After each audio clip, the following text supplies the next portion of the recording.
Thousands of delegates and the public attending the Pre-Global Entrepreneurship Summit Expo visited the equity stand at the KICC grounds.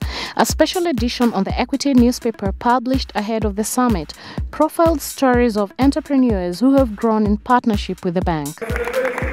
The guest of honor, President Uhuru Kenyatta, urged Kenyans to showcase their very innovation, adding that Kenya is leading the way as the continent's leader in innovations and entrepreneurship. The entrepreneur is never really alone.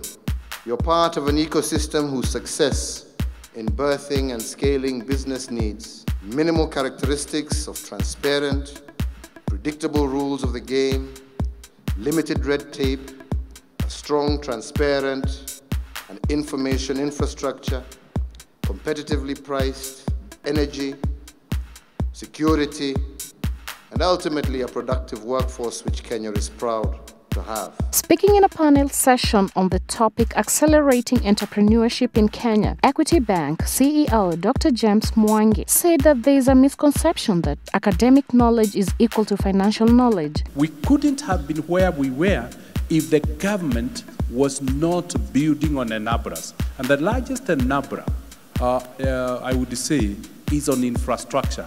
For 20 years, our Muraradia branch operated without a phone and without electricity. I'm glad today Muraradia is connected to the grid. So you can see, sometimes to be able to do business, you need enablers to be put in place. And infrastructure is very, very significant. The difference between big companies and small companies. So big companies, government, even academia, they're large status quo type organizations. They're slower, but they have scale. Something that small startups don't have, which is they have speed and nimbleness, and they have really good ideas, and they're fresh and fast. But they have a hard time scaling. 85% of the businesses are family businesses. And the worst thing that is happening to us is that on the foundation of those great minds, there is no support, there is no schooling, there is no devolution of money. The parents themselves don't have incentives. How can we incentivize the family business? What's needed for this entrepreneurial ecosystem more than anything else, I would say it is cultivated world-class talent. Why? Because where you have world-class talent, you will have world-class ideas. And I can guarantee you that where you have world-class ideas, the private sector, the finance sector, is going to show up to fund those ideas. Delegates to the summit were hosted to dinner by Equity Bank, where they were also treated to song and dance by several communities.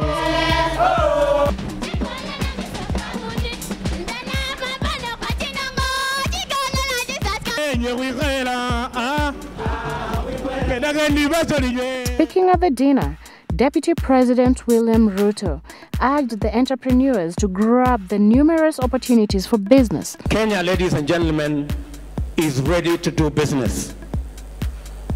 Away from the infrastructure that is being rolled out is the single critical factor in what makes Kenya competitive, the human capital that we have in Kenya. The host Equity Bank CEO, Dr. James Mwangi, called on the delegates to use the meeting opportunity to network for their businesses. On behalf of all the sponsors, we want to really appreciate the Kenyan government for accepting to partner with the Kenyan corporates and the Kenyan people in furthering this relationship between the US and Africa. Once again, on behalf of the sponsors, we just want to say to our guests, welcome to Kenya.